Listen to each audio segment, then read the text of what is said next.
down a list of the things that could save your loved one's life or save your own life. And so let's go down this list so that we could be prepared when we're out in the water. The first thing is an EPIRB. So an EPIRB is an emergency position indicating beacon radio or radio beacon.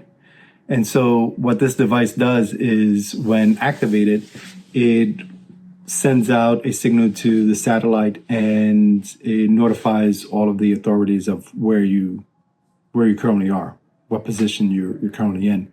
And these devices normally they stay on a boat, so you attach them on a boat, and when they're either activated manually or if they're submerged in water, then they activate and they send out the signal. Those are normally bigger devices that stay on your boat. They also have a personal device that works very similar to that stays on your body. So the EPIRB is registered to the boat. The personal device is registered to yourself. So it sends out a notification to your contacts as well as the authorities of where you currently are in distress. And this will maximize the potential of them finding you. To be found is critical when you're out in the water and something happens. They also have devices, radio devices. I know Garmin makes one where it's a satellite communication where you could hit a button, an SOS button, and it notifies the authorities of where your location is, that you're in trouble.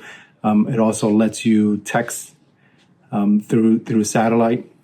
And when I think of these devices, the first thing that comes to mind is the reason why people don't get them is because there's a cost associated to it, right? It's like purchasing something just in case it happens. And we never really, as humans, we never really think of the worst case scenario.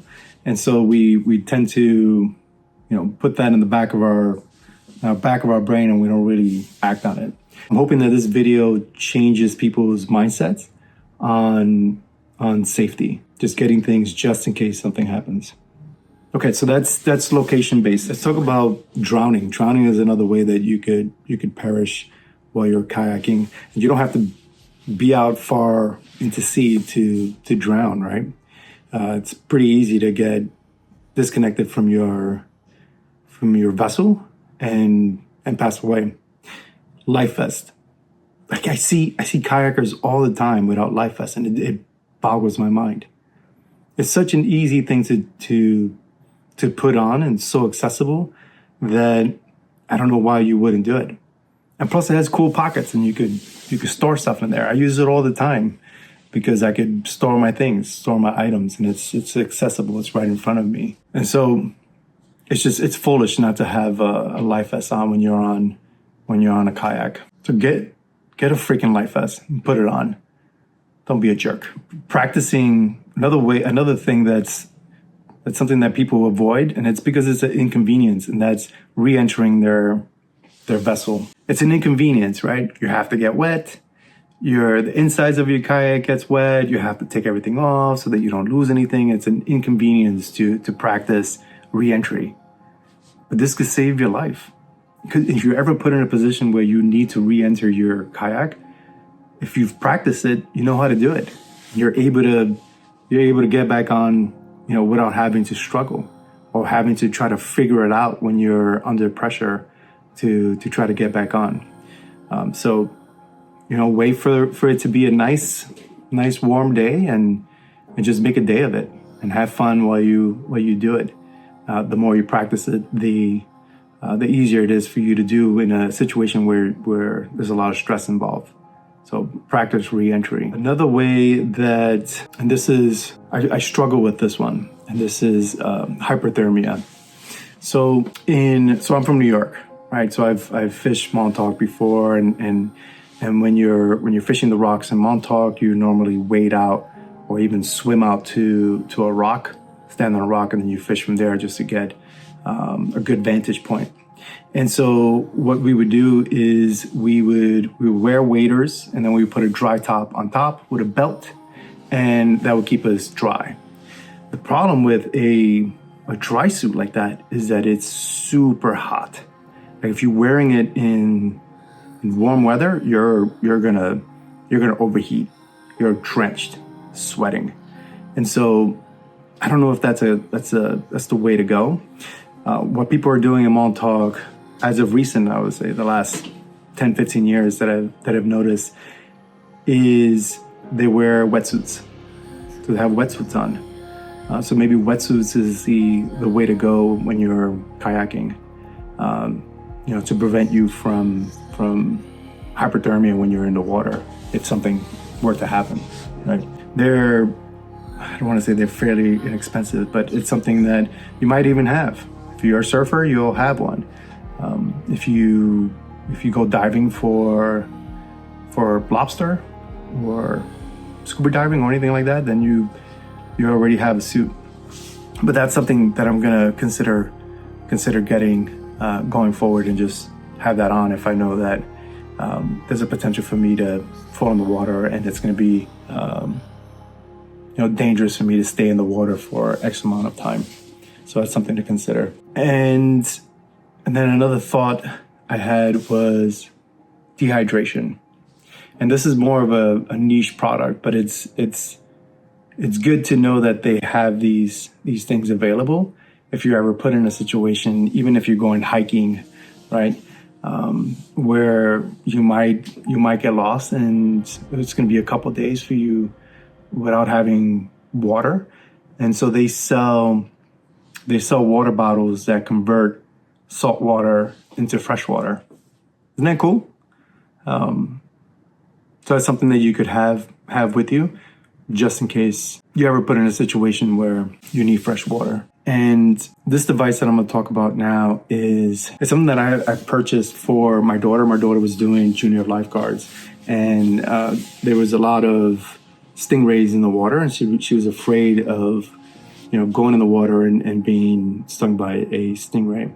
So I purchased a device called Shark Band. You put it around either your wrist or your ankles if you're walking into the water, and it deters stingrays, but it also deters sharks. They use the same sensors to get find their prey, and they go next to you.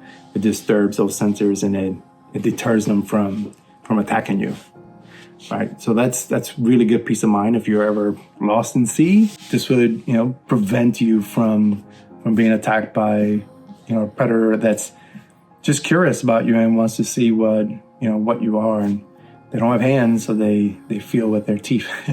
So I recently went lobstering with my son. It was a friend and my son, and this was the first time that he went lobstering with me. And the fog came in at night, and it was so dark that we even lost one of our pots. We couldn't find it. We couldn't see anything.